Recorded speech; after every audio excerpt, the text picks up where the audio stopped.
Hello viewers, இன்னைக்கு நம்மளுடைய health டிப்ஸில் தினமும் அரை கிளாஸ் பீட்ரூட் ஜூஸ் குடித்து வந்தால் உடலில் என்னென்ன நல்ல மாற்றங்கள் ஏற்படும் தெரியுமா? இதை பற்றி தான் இந்த பதிவில் இன்றைக்கி நம்ம பார்க்க போகிறோம். இந்த பீட்ரூட் ஜூஸ் தினமும் குடிப்பதனால நமக்கு என்ன நன்மைகள் கிடைக்கிறது அப்படிங்கிறது குறித்து தெளிவாக இந்த வீடியோவில் நம்ம தெரிஞ்சுக்கலாங்க. இந்த பீட்ரூட்டில் இந்த அளவுக்கு நன்மைகள் இருக்கா அப்படிங்கிற ஒரு வியக்கத்தக்கக்கூடிய ஒரு விஷயம் கூட சொல்லலாங்க. ஸோ பார்த்திங்கன்னா யாருக்கெல்லாம் பீட்ரூட் பிடிக்கும் பிடிக்காதா அப்படிங்கிறத மறக்காமல் கமெண்ட் பாக்ஸில் சொல்லுங்கள்.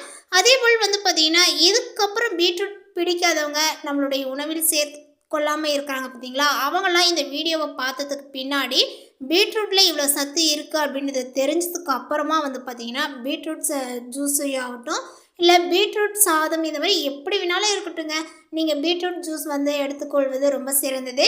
ஸோ அதனால் பார்த்திங்கன்னா இனிமேல் இந்த பீட்ரூட்டை தவிர்க்கக்கூடியவர்கள் இந்த வீடியோவை பார்த்ததுக்கு அப்புறமும் பார்த்திங்கன்னா தவிர்க்காமல் உங்களுடைய உணவில் பார்த்திங்கன்னா சேர்த்துக்கோங்க.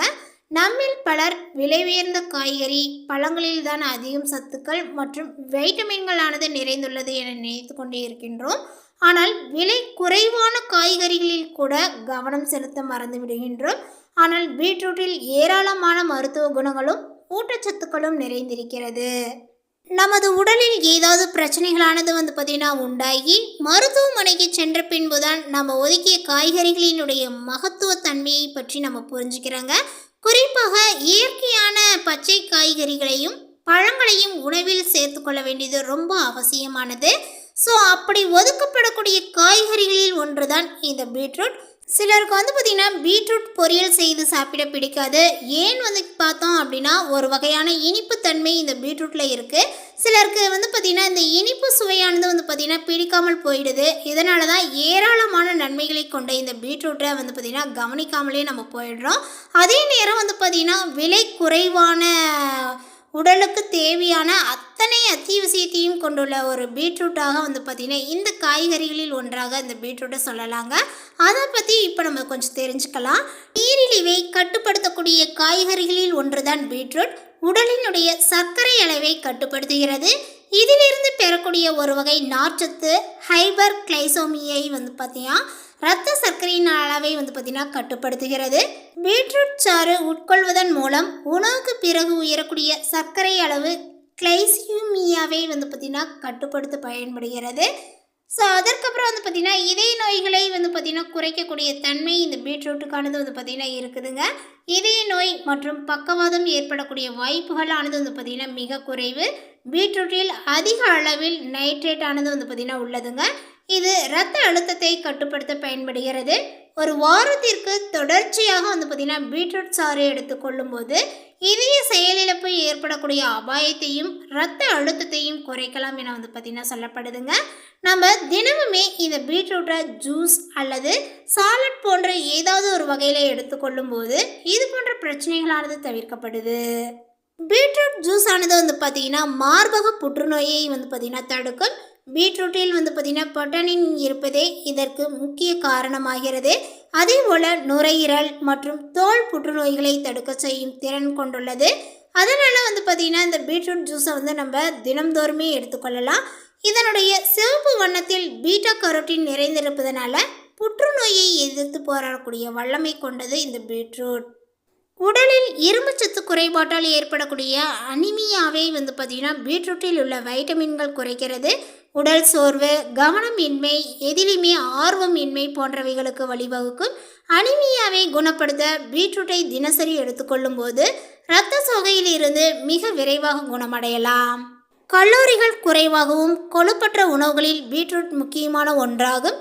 இதனால் கொழுப்பை குறைக்க விரும்புபவர்கள் பீட்ரூட் சாற்றை அருந்தலாம்.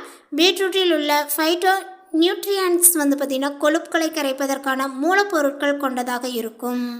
கர்ப்பிணி பெண்களுக்கு பீட்ரூட் சாறு நன்மை பயக்கும் என்பது உறுதியாக சொல்லப்பட்டுள்ளது.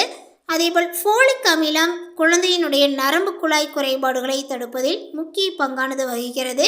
இதில் உள்ள ஃபோலசின் பெண்களினுடைய உடல் நலத்துக்கு மிகவும் நல்லது. கருவுறக்கூடிய பெண்களுக்கு தேவையான சத்துக்கள் பீட்ரூட்டில் அதிகம் இருக்கிறது. பீட்ரூட் தொடர்ந்து சாப்பிடுவதன் மூலம் இரத்த அழுத்தம் குறைகிறது.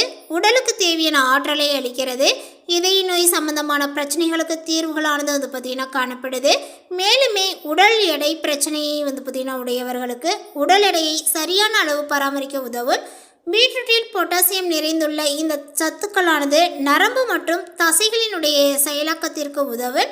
பொதுவாக பொட்டாசியம் அளவு குறையும் போது நம் உடலில் சோர்வு, பலவீனம் மற்றும் தசைப்பிடிப்பு போன்ற பிரச்சனைகளும் ஏற்படும்.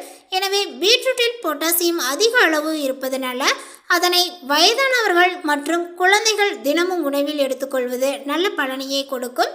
இல்லையெனில் வாரம் 2 முறையாவது கட்டாயம் எடுத்துக்கொள்வது நல்லது. பீட்ரூட் சாறுடன் வெள்ளரி சாறு கலந்து சாப்பிட்டு வர சிறுநீரகங்களும் பித்தப்பையும் சுத்திகரிக்கப்படும். பீட்ரூட் சாறுடன் படிகாரத்தை பொடியாக்கி சேர்ந்து கலந்து உடலில் எரிச்சல், அரிப்பு உள்ள இடங்களில் மேல் தடவுவதனால எரிச்சல், அரிப்பானது வந்து பார்த்திங்கன்னா குணமாகுங்க. பீட்ரூட்டை வேக வைத்த நீரில் வினிகரை கலந்து சொறி, பொடுகு, ஆறாத புண்கள் மேல் தடவி வந்தால் நல்ல ஒரு பலன்களானது கிடைக்கும். பீட்ரூட் சாறு அஜீரணத்தை நீக்கி செரிமான சக்தியை அதிகரிக்கும்.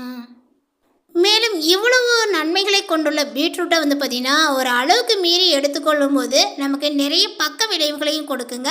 அளவுக்கு அதிகமாக உட்கொண்டால் அம்மருந்து கூட விஷமாகிவிடும் என்பது நமக்கு தெரியும். அதே போல் பீட்ரூட் சாறு உட்கொள்ளும் அளவு குறைவாக இருக்க வேண்டும். இது சில பக்க விளைவுகளையும் வந்து பார்த்திங்கன்னா கொண்டுள்ளது. அதை பற்றி நம்ம கொஞ்சம் தெரிஞ்சுக்கலாம். அதிகமாக வந்து பார்த்திங்கன்னா பீட்ரூட் எடுத்துக்கொண்டால் சிறுநீரினுடைய நிறம் மாறினால் ரத்தம் இருப்பதை வந்து பார்த்திங்கன்னா சந்தேகிப்பது ஆபத்தானது. இருப்பினும் சிறுநீர் கழிப்பதில் வேறு பிரச்சனைகள் இருந்தால் சிறுநீர் நிறம் மாறினால் பீட்ரூட் சாப்பிடுவது வேறு. இது மருத்துவர்களுக்கும் குழப்பமாக இருக்கும். பீட்ரூட்டில் உள்ள ஆக்சலேட்டுகள் சிறுநீரக கற்கள் வருவதற்கான வாய்ப்பை வந்து பார்த்திங்கன்னா அதிகப்படுத்துகிறது. எனவே பீட்ரூட் சாறு ஆக்சலேட் அதிகமாக குவித்து சிறுநீரகத்தில் இருக்கக்கூடிய சிறிய கற்களை பெரிதாக்கும். சிறுநீரகத்தினுடைய பின்பகுதியில் கற்கள் இருந்தால் பீட்ரூட் சாப்பிட வேண்டியதில்லை. அதேபோல் உயர் இரத்த அழுத்தத்தை விட குறைந்த இரத்த அழுத்தம் கொடுமையானது. நீங்கள் ஏற்கனவே உயர் இரத்த அழுத்தத்திற்கு மருந்து எடுத்துக்கொண்டிருந்தால் பீட்ரூட்டை உட்கொள்வது உங்களுடைய ஆபத்தை வந்து பார்த்திங்கன்னா குறைக்கலாம். எனவே பீட்ரூட்டை எடுத்துக்கொள்வதற்கு முன்பு மருத்துவரை அணுகுவது ரொம்ப சிறந்தது. பீட்ரூட் ஒரு அற்புதமான உணவு என்பதை மறுப்பதற்கில்லை. இதை பச்சையாக சமைத்து சாலட்டாக சாப்பிடலாம் மற்றும் அப்பளங்களுக்கு பக்க உணவாக வந்து பார்த்திங்கன்னா பரிமாறலாம். இதை தினமுமே சாப்பிடலாம். காலை, மதியம், மாலை என எந்த நேரத்திலும் சாப்பிடலாம். இது நீண்ட கால பயன்பாட்டில் பல ஆரோக்கிய நன்மைகளை கொடுக்கிறது. ஆனால் அதை மிதப்படுத்துவது முக்கியம்.